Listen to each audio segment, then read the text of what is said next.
Good afternoon, everyone.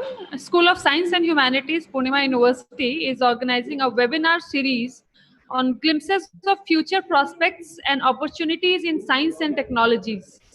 The first session will be taken by Dr. Nitendra Singh on science and engineering applications before and after COVID-19. Sir is visiting scientist at Institute Radio Protection at the Cercle Nuclear, France. It's our honor to have you, sir. I'm sure everyone will be benefited by this session.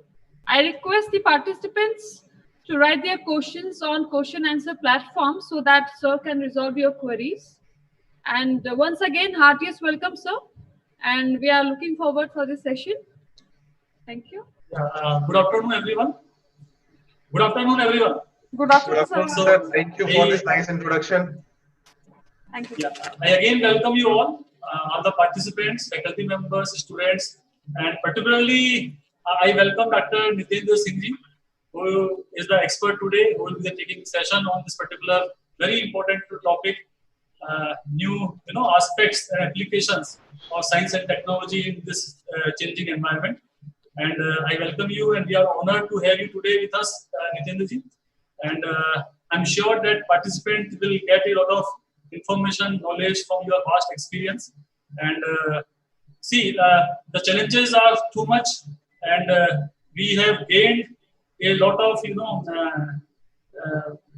outcome from the science and technology applications till now. Whatever we are today, whatever progress we have made, this is only because of science and technology. So we are again looking towards science and technology to provide a solution to come out from this epidemic and to solve various problems, various kind of challenges.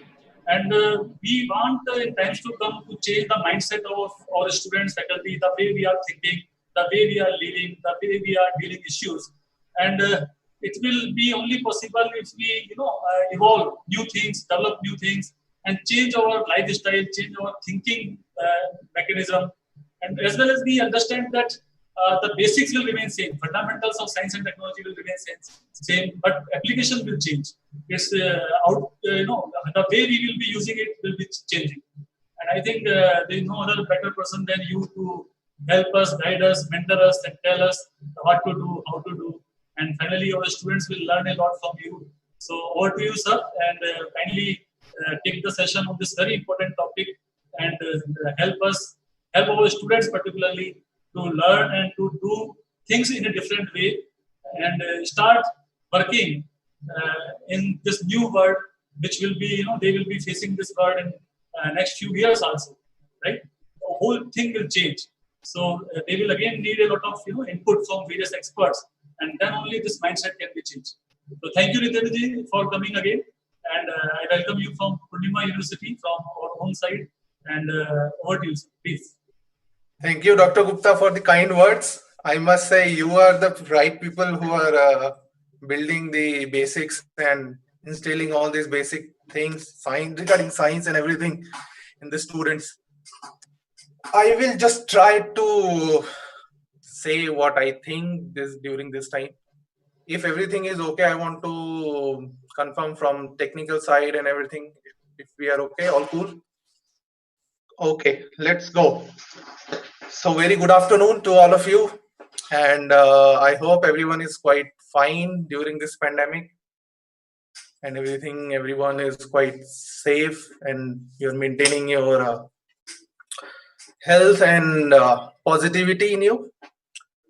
So today I just want to talk about how the science and engineering application and thoughts and processes are going to change, like what they were before this COVID-19 and what they are during this and how they will change probably after this.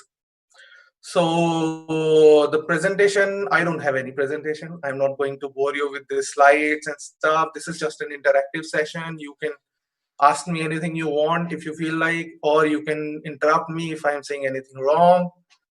So yeah. So first of all, what is science basically? When we say what is science? Science is nothing but, as we all know, it's the study of all the basics and fundamental things of nature, which we all know. And it's a study of that, how it's evolving, how it's affecting our day-to-day life or nature and all. and in a way the entire universe, because everything is very well connected. The study of these fundamental things, fundamental elements, is the science. And when we say it's what is engineering, engineering is nothing but the application of this science in our day-to-day lives, and how we can use these scientific things to make our lives easier. So that's the only thing which is like science and engineering. If you want to connect with your day-to-day life, if I say water which we drink, which we live with, it's one of the basic fundamental thing which is required, which is a necessity of our lives. So when we drink it, it's simple. It's biology, it's science, how it's interacting with your body, how it's taking the oxygen from your different part to your brain, and how it's breaking down the food and helping this sort of thing. The study of that sort of thing is science. When we study the water, the molecule, the bonding in between, how this state of this form, the liquidity and stuff like that, the study of this sort of thing is called science. But when you use this water to generate electricity, so to say, then it becomes engineering. You use different sort of tools, different sort of mechanism, and all other things to bring together to have an application out of it, which gives rise to the engineering. So that's how it is. So as we all know, so before COVID era, which is like more of a polluted and chaotic era which we were living in, and everything has a pros and cons. I must say this COVID-19 has given a positivity of cleanliness everywhere. The impact is very low because all the humans who were creating the chaos all around are locked down within their homes. So things are pretty nice. So before this COVID era, I must say, everyone was pretty much busy in their lives with their livelihood, with their research, with their work, job, everything.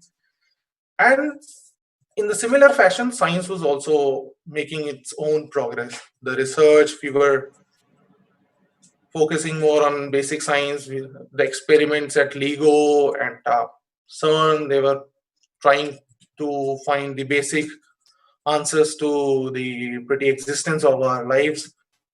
In the similar fashion, there were so many teams which are working towards the betterment of medical facilities around the globe.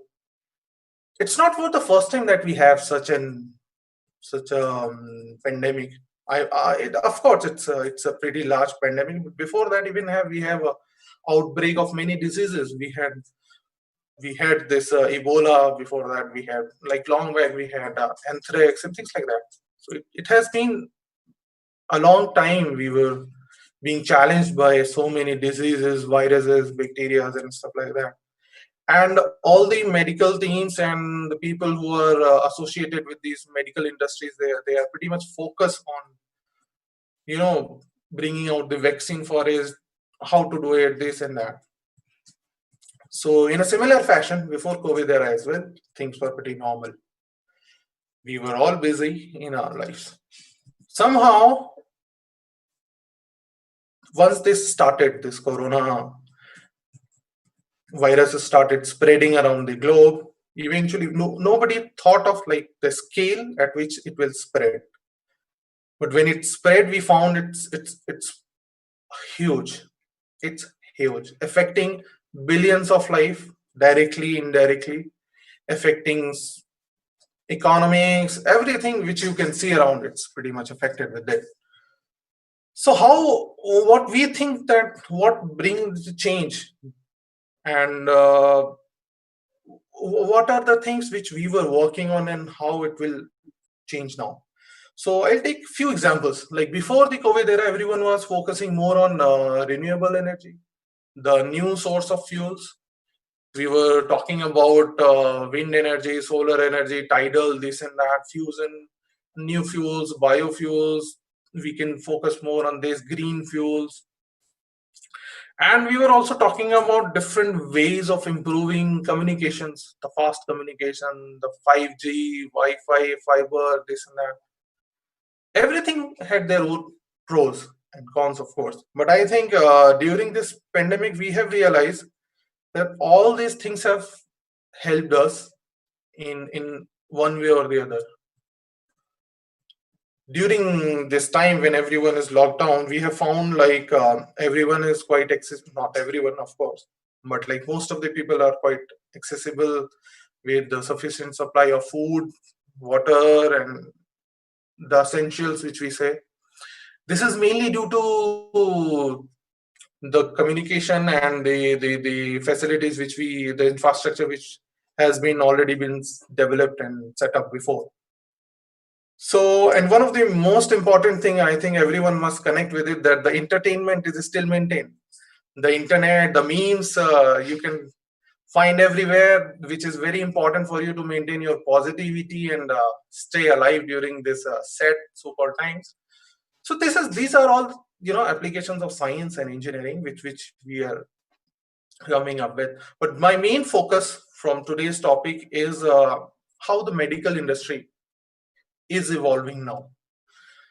So if you say before the pandemic era, it was not like that we were not having a sufficient amount of sufficient technology to deal with any pandemic, but the scale was not that much.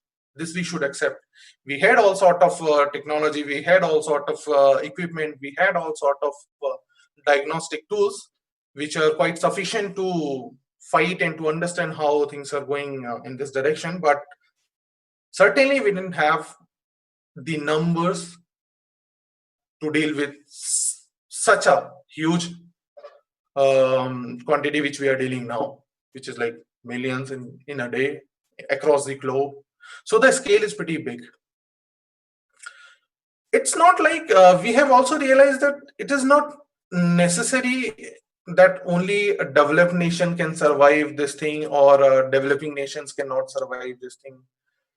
It's cumulative. If you see, it's everywhere. We all have to see that disease does not favor anything. Disease is a disease. It takes its own to anyone. So this has given us a realization that we need to come up certain with new ideas, new innovations to deal with such scenarios. Because there is one thing which you should understand, like this is one virus, but if we say this climate change continue to in the manner which it is occurring now, then we will have the reduction of our snow cap, which is on the polars, and it will release so many long trapped viruses to resurface. Maybe they could create such a havoc in future as well. So we need to be prepared now. I must say the COVID-19 is not the starting or end. I must say this is something we need to learn from. So whatever we were doing before that era, I think we should continue with that. But there are few challenges which we should now study and target. The number one for me is the medical equipment. We all have seen, like even in developed nations, and of course in developing nations, there was a scarcity of medical equipment, the masks and the sanitizers, which was not accessible to all of them, and that too for quite a long time. It's not because we don't have the sanitizer or we don't know how to make it. It's just because we never thought of that we need these type of things in such a big number. So we need to address this very particularly, like how to do this. Another very important thing is the diagnostics, I must say. We all know, like to test to find the people who are suffering from the COVID-19, we need to test, we need to do integral tests, we need to maybe do certain other kind of tests to find the positivity, negativity, and this sort of tests. For that, we need certain type of kits, we may need certain different type of diagnostics. There are places where I have seen, like in a hospital of 300 beds, the total number of ventilators were like 5. Maybe it's because of the economics, maybe it's because of so many other things, but I'll talk about it, how we can like bridge this gap. And the most importantly, the vaccine. So we all know, like it's not, as I said, this is not the first thing which we are facing. We have faced the polio, we have faced the malaria in the past, and until we didn't have the vaccine for them, things were pretty scary for them as well. But the thing is, if you see the timeline of development of vaccine, so even if you develop a vaccine in a lab, so when it goes to clinical trial, it takes 10 years to get the results of a clinical trial of a vaccine. So if I say, like today, if we have a vaccine for coronavirus, we will have that fully trialed and tested vaccine after 10 years?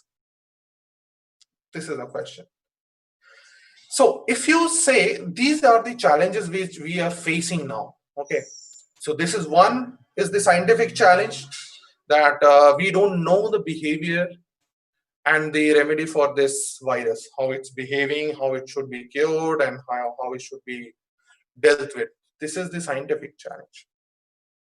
Then we have an engineering challenge, which is how we will produce, once we have the vaccine, say for example, then how we will produce this in numbers, in such a big number which we are dealing with. And thirdly, which is like the, I must say it's a challenge of combination of logistics, which combines your economics, your engineering challenge. Is the logistics means like this much huge, there's such a huge number of vaccine, how it should reach to the people who are really affected. Because if you really want to eradicate the virus, you need to treat even the last person who is having this. So the number is quite high, as I said, billions and increasing. So we need to address these three challenges. So of course, if we take one by one, the scientific challenge is one. Like all my friends who are working in the medical research and biological research, they are working day and night. And I tell you the story of one of my friends. He's spending about 22 hours in his lab, working mainly on this vaccine development with all this mask and everything. 22 hours per day. It's not easy. So it's not like this challenge is just for you and me, it's for everyone. So we have to be in this together. So this is something which was not there before. People used to go lab, 10 hours, 8 hours, spend their time, do your work, it was okay. But now we have realized the scale and spreadability is so large, the people who are getting affected is so rapid that we need to address it as quickly as possible. So vaccine development is one. Scientifically, people are working on it. It has a different type of structure. It keep on changing, which I have came across, like its nature is changing, its biological structure is changing, and things like that. Maybe more biological people can put some more light on it, but this is something which is happening, and we need to address that. So the right people are addressing that. The challenge, how they are overcoming this challenge, I must say, this is one thing which we all of us have learned, that the collaboration altogether across the globe, it's there.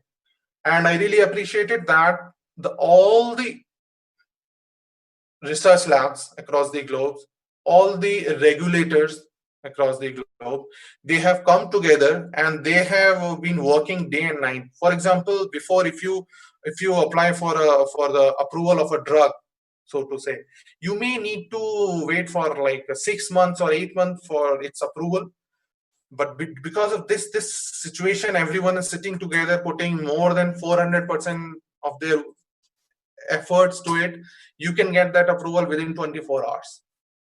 I would like to mention about the communication thing which we were talking about, the 5G, the internet, this sort of thing. Now it has kept it connected all together, and we very easily can access all these people to one place. So we are reducing the timeline to get things done. Secondly, as I said, the clinical trials, which used to take like 10 years of time, the time they have reduced to 1 month, which is huge, which is huge. If you can have the vaccine ready, the clinical trial can finish within 1 month because of this collaboration across the globe. And this is very, very important, which we should learn around that. We should work together in order to get such a things done. It's not only the innovation which is needed. Like, innovation means the scientific development, the vaccine development can be done by one person, one team, one university, one lab, or like all of them together. But you cannot make it accessible without the collaboration. And that's where this engineering part comes. Even if you develop the vaccine, so to say, the most important part is to make it reach to all those people. This is the challenge, I must say, because first thing is developing a vaccine in one lab is one thing, but producing it for the masses is required the production line, or it's an application of production engineering, how fast, how precise you can do, how accurately you can do. So if I say that this is another challenge in the area of R&D of production engineering, like, it's not about just developing a vaccine. We need a collaborative team of all sort of engineers, electricians, electrical, computers, and so that we can make a facility which can rapidly produce all this sort of thing on such a scale. And also we can do it like at a different parts of the world, not necessarily in one, then you like this sort of thing. We need to address this. And one more thing which is very important, which I could see, you made a vaccine, you have planned your production thing, still you need something which will carry this vaccine. We call it vial, the glass vial. It's another challenge, because you are not only producing one single vaccine, you also have to develop the technique for this vial, for the fast production of this vial. See, those who are from metallurgical and engineering or background, they can understand the glass doesn't behave the way you want. When it's molten in their state, you can blow it, you can do it, but if you do it rapidly, it will crack. If you do it like very slowly, it will take a lot of time. So you need to optimize the time to get the proper vial shape with the temperature and the speed and the accuracy of design and everything. You need to focus it. So this is another challenge, to develop a certain casing for that. So it's not like just one vaccine development. When we call like a vaccine development and the reachability of this vaccine, all these sort of things are needed altogether. The last one, which I really want to address in this thing, is the deliverability. Like, okay, we decided to have this. We came up with the vaccine. Okay, we have our production chain ready. We have our vials ready. We have our packaging ready. Now our vaccines are pretty much in one pack. They are there in the warehouse of the company or the industry. The most biggest challenge is to ship it to the last person. As you all know, the shipping across the globe economically is done by ships, which is slow, but it's cost effective. The aviation industry is already facing a lot of economic loss. They are very in a situation difficult to survive. I don't know how you can come up with a model which can give you the fast as well as cost effective as well as the accurate accuracy in deliverable addresses to deal with this sort of issue. So this is one of the like latest challenge I'm thinking of. So billions of vaccines should reach in a different part of the globe during as minimum time as possible. And there are places where you don't have accessibility of roads and stuff still, but the vaccine has to reach there because of this thing. So there people are coming up with the ideas of drone, like you can reach it from some places to some places. So for the last mile connectivity, they are coming up with an idea of drones.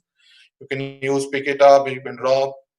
But scale, if you see, the scale is so big, we really need a cooperation from all sort of branches of science and engineering to come up with new ideas, new feasible and affordable ideas to do with it. I remember one example. I don't remember if it is exactly Rwanda. It's a place in Africa where they are, they have developed a special. There's a team. I forgot the name of the team. What they do, they have developed a special kind of drone planes, and the drone planes are so designed, and it's very local to that small nation, that you mount the, so all these specific vaccines which are like which can be produced in one point of time and can survive only for like few hours, and you have to inject them within few hours, and you cannot develop it, or you cannot produce them at all places. So there in Rwanda, they have done like in a small area, they have maintained the lab, and where they developed these sort of vaccines, and just outside they have established a center which uses the special flying drones. So they develop the vaccine, they mount the vaccine on these special drones, they target the coordinates, and they just launch it, and it reaches right near to the place where it is needed in that small country. The doctor or who's technician, whosoever the medical person who is available, they just take the vaccine, insert it to the patient. So this is a very nice model, but still located or restricted to the very small region. We need to come up with such new, innovative yet effective ideas, and we need to collaborate to make it rapid, make it fast, we have to scale it up to such a large extent. So I must say this is the main things which I wanted to give you from this thing. So what we learned, like we need science which was going pretty slow. It was not slow because it is slow. It was slow because we were not focusing more on, we could not foresee the severity of it. So we need to go a bit fast. We need to contribute more on our part of science in terms of innovation, in terms of development. Secondly, we need to focus more on applications as well altogether. If things are developed in one place, we need to make sure that they continue to reach where they need to be in similar fashion. So in terms of productivity, in terms of transportation, in terms of cost effectivity, everything. So this we need. And the last very important is the collaboration. We need to have collaboration altogether. Collaboration with the universities, with the research, with industry to make it happen. So this is the main which I wanted to say about how the science and engineering is basically evolving during this pandemic, and how it will evolve in after this time in terms of medical. The second aspect which I want to touch is about the climate thing.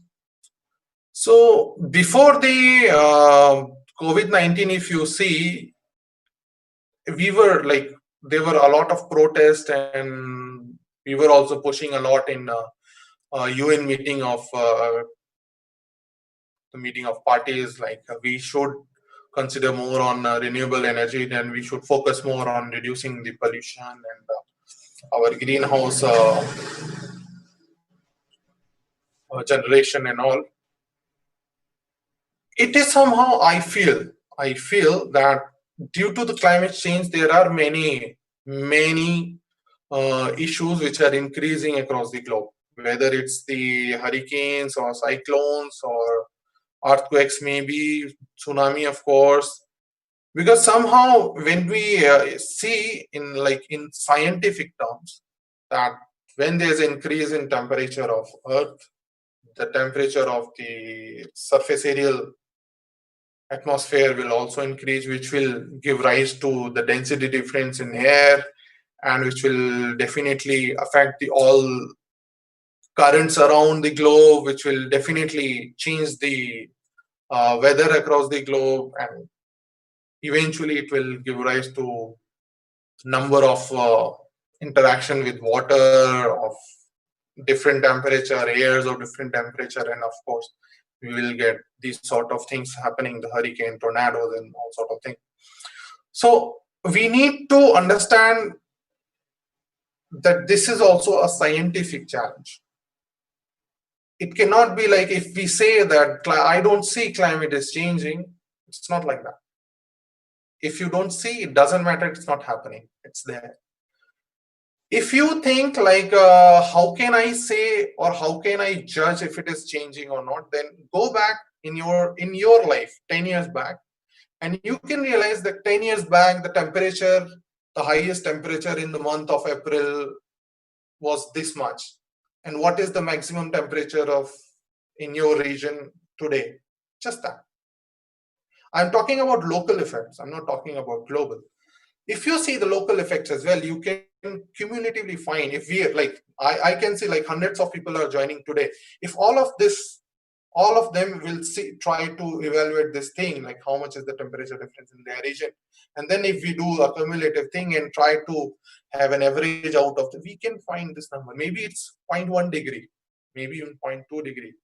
But if you see cumulatively across throughout the time and at the entire global level, it's different, it's huge.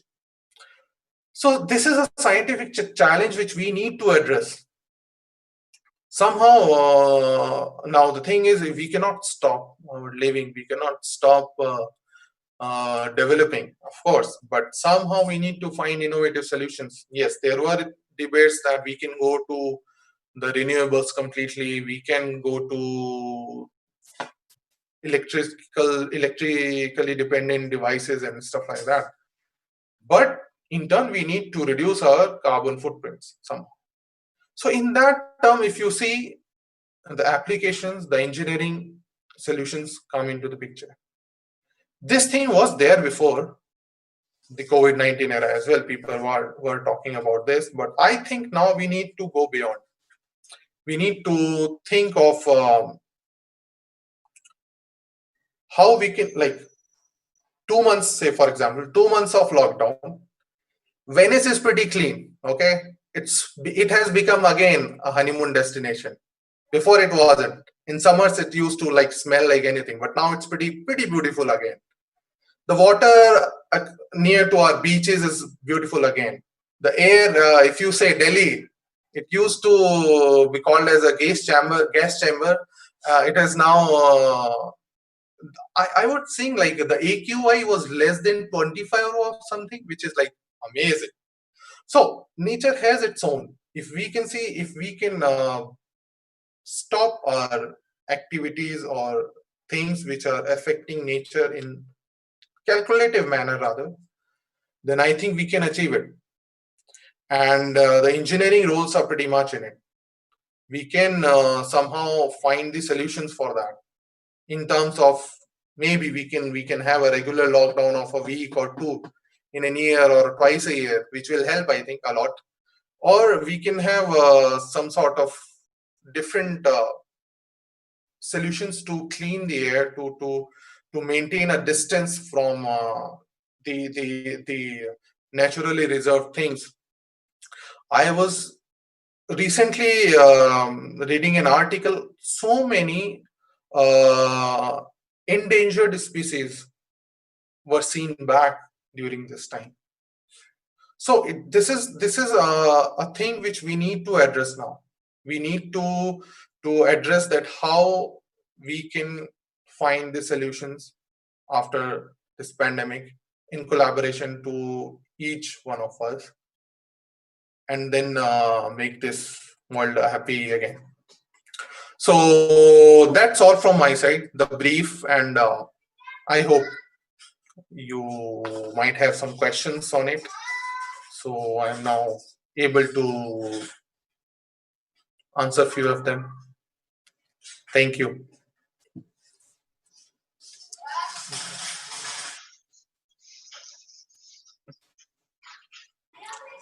We could not hear you, Dr. Manoj. Yeah. Yes, please. Yeah, thank you, Nitendra sir.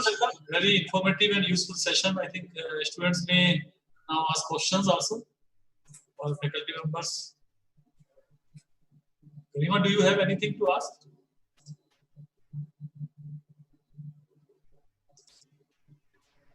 Hello, sir. Good afternoon. Good afternoon, everybody. Hi. First of all, thanks for this informative session, sir.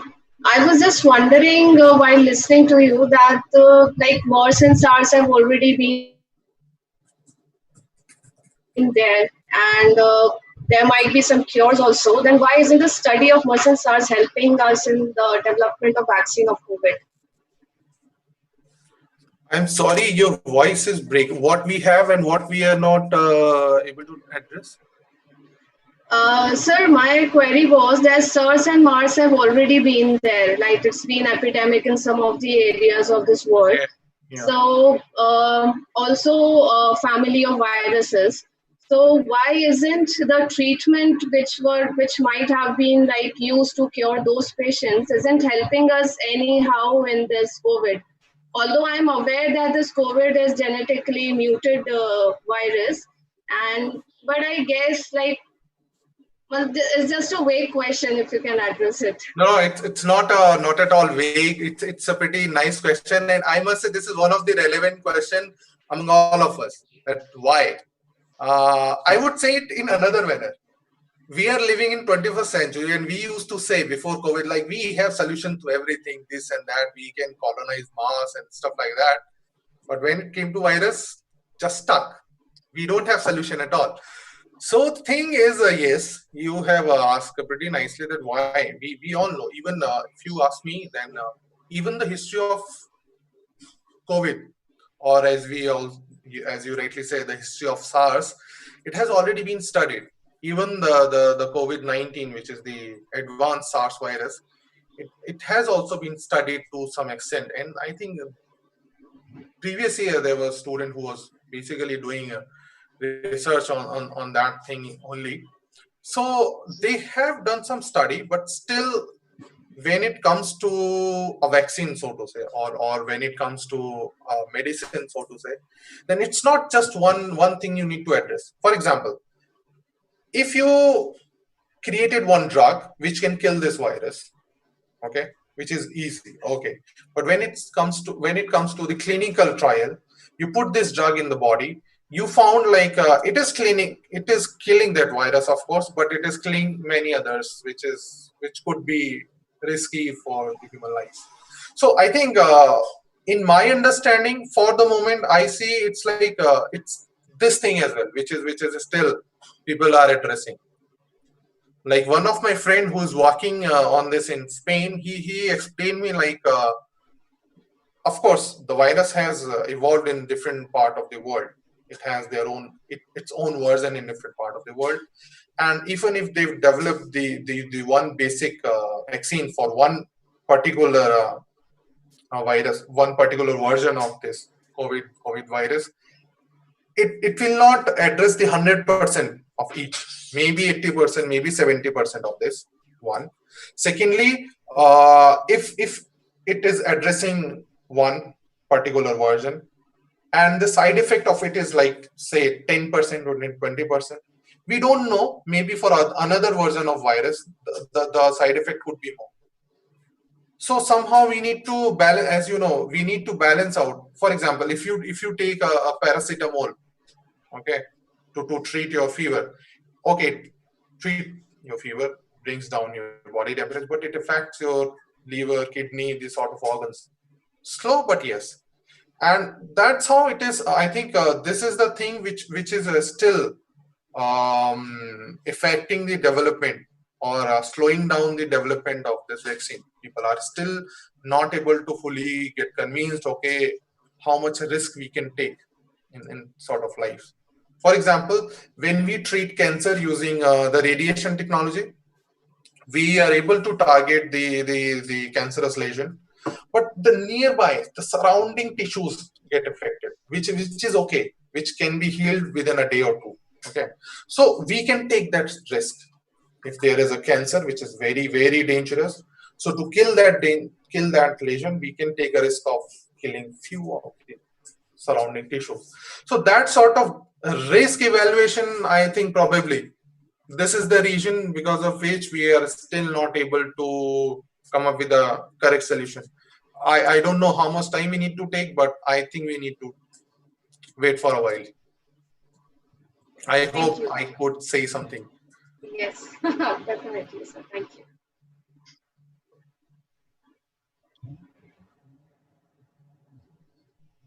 Okay.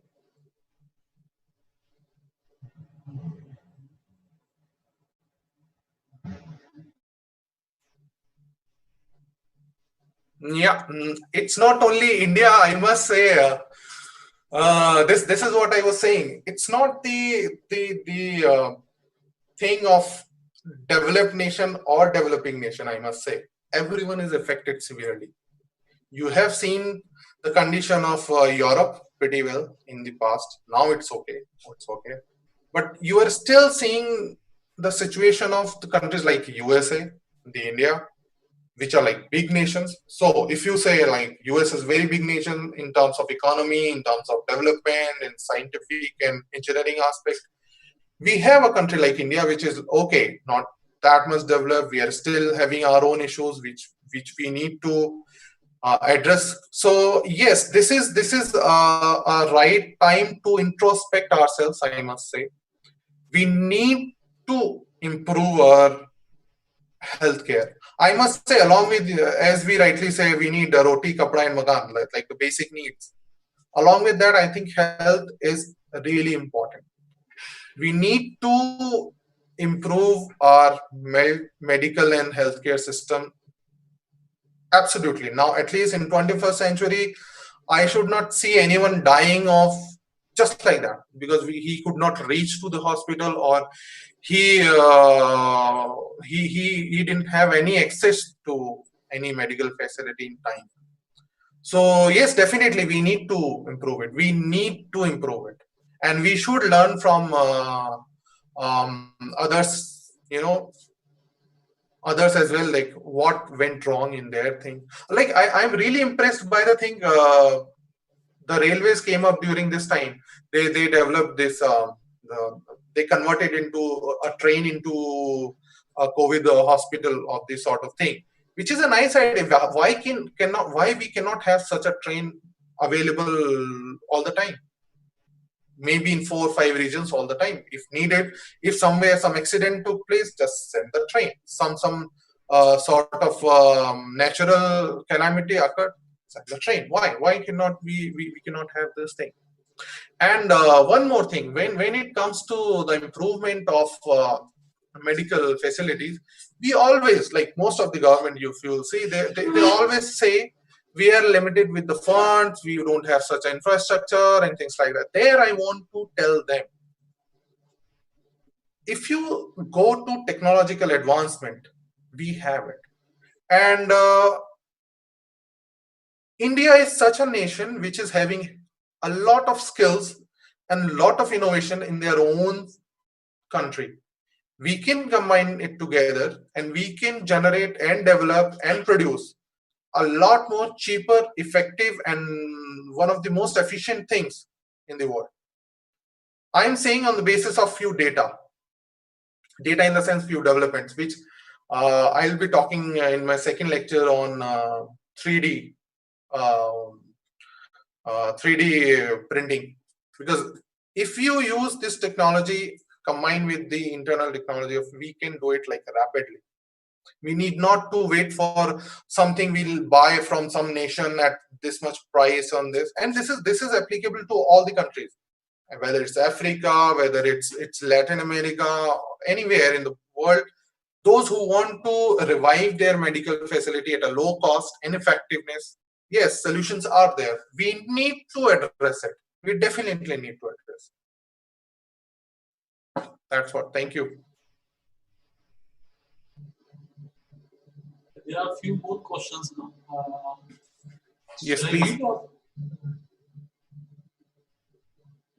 In the Q&A section, there are 3 questions. Can we use AI for faster detection of COVID-19 cases? Yeah. I could see. Okay, I have 3 questions. Yeah.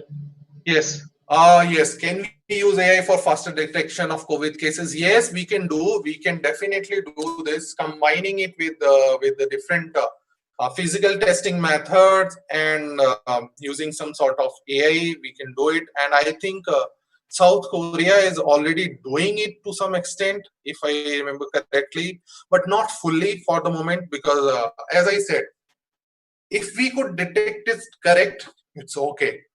But if we could make a mistake, then it could be risky. So we still don't know what is the accuracy of AI in this case. I think people are still working on it. So yeah, maybe in coming time we could be we will be able to use AI in more efficient manner to it. But yes, it is possible. We can definitely use.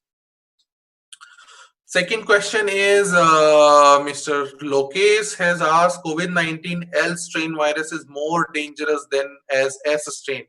Why L and S strains? I am so sorry. I am not the expert from the virus background, so I cannot answer this question.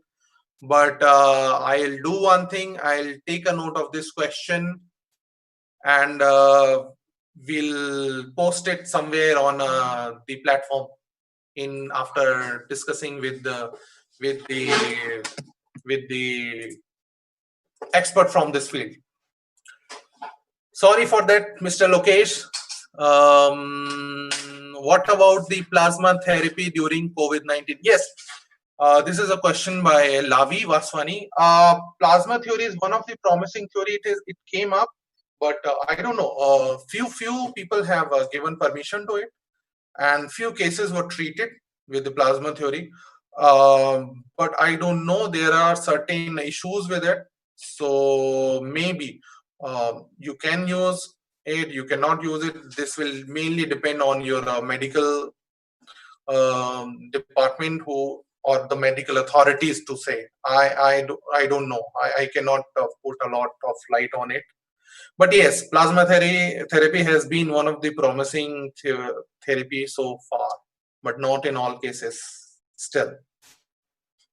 There is another question from Muhammad Omar. Do vaccines have any side effect? For the moment, yes. For the moment, all these vaccines which are under development, they all have a lot of side effect. And second question is Akash Sharma, sir, what about the corona waste? I could not understand what is corona waste, so to say. Masks, gloves. Okay. If you are talking about okay, the waste. Of course. So the waste is something we need to understand. This medical and biological waste is it's been treated in a very particular way, and they all have techniques to deal with it, depending on what kind of waste it is. It could be liquid, it could be mass, it could be PPs and stuff like that. And you all have a dedicated system for it. In some cases, you dissolve it in some acids and then treat it in some manner. In some cases, it is being incinerated, like you burn it and then process it in that way. But one of the effective method which is used in recent years in many advanced region is you irradiate them. You irradiate them at a certain higher dose of radiations which kill these sort of bacteria, and you keep it and then you like dispose it in certain manner. Oh, there are a lot of questions. I don't know I'm able to. Is it a good idea to impose a lockdown in 600 cases and opening in almost more than 1 lakh? I'm so sorry. I don't feel it's a good idea, but I must say it depends on you. I think for the moment, it is you who should take care of this thing. You maintain the hygiene. You maintain. You wear the mask and everything. Don't take it lightly at all. Don't think like lockdown is open, so the virus is gone. No, you still have to maintain the social distancing, the hygiene, and sanitize yourself. What about plasma theory? I have answered this. What is the minimum time to discover vaccine? I don't know. I cannot answer this. People are still working. They are working day and night. They are working hard on it. I hope that we will have the vaccine as soon as possible, but still, I don't know. I'm so sorry. I cannot give a timeline. I think questions are done. Sorry, if you have any other question, I think I have answered all of them.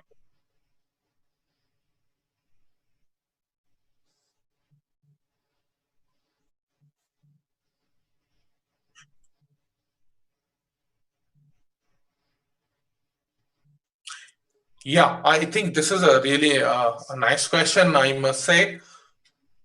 As I mentioned, for the moment, this is the in this phase. If we see it is more of a scientific challenge. We need to develop a vaccine. We need to come up with a solution with some treatment. So all my fellows who are related to the medical field and medical research, they could feel it like. It's not about what we have studied. As ma'am asked me before, like we already know the history of SARS viruses and all. Still, we are here. So we need to change our perspective to the research. For example, my perspective, if I'm dealing with some sort of problem, I would say start it and finish the problem. I will not focus more on publishing and this and that. Of course, you publish it, but solve the problem. You just don't keep on extending it and keep on publishing it. No, you finish the problem, keep on publishing. That's it. So we need to change the approach towards the development first. We need to have solutions as quickly as possible. So instead of extending it at a longer duration, just finish it quickly. And of course, there's the effect. There might be a deduction in the research grant, or there might be an increase in research grant. Why decrease? Because the economy is pretty bad in all the nations. So they might cut the research grant, and they may increase it because they have they might have found like it's really necessary to have better research output, and for that we need to have more money to put in to get out of this thing. So maybe this will affect directly in a way, if you ask me, the research. Right, sir. It was really a very nice session, and you have answered almost all the questions asked by the participants. But I understand that a lot of things has to be done by all of us. We need to change our mindset. We need to understand the problem, and everywhere we can also contribute as a student, as faculty, and we should find our own role to handle all those things, right? Yes. Even taking care of our own self, family, and our colleagues and everything. This is again our primary duty.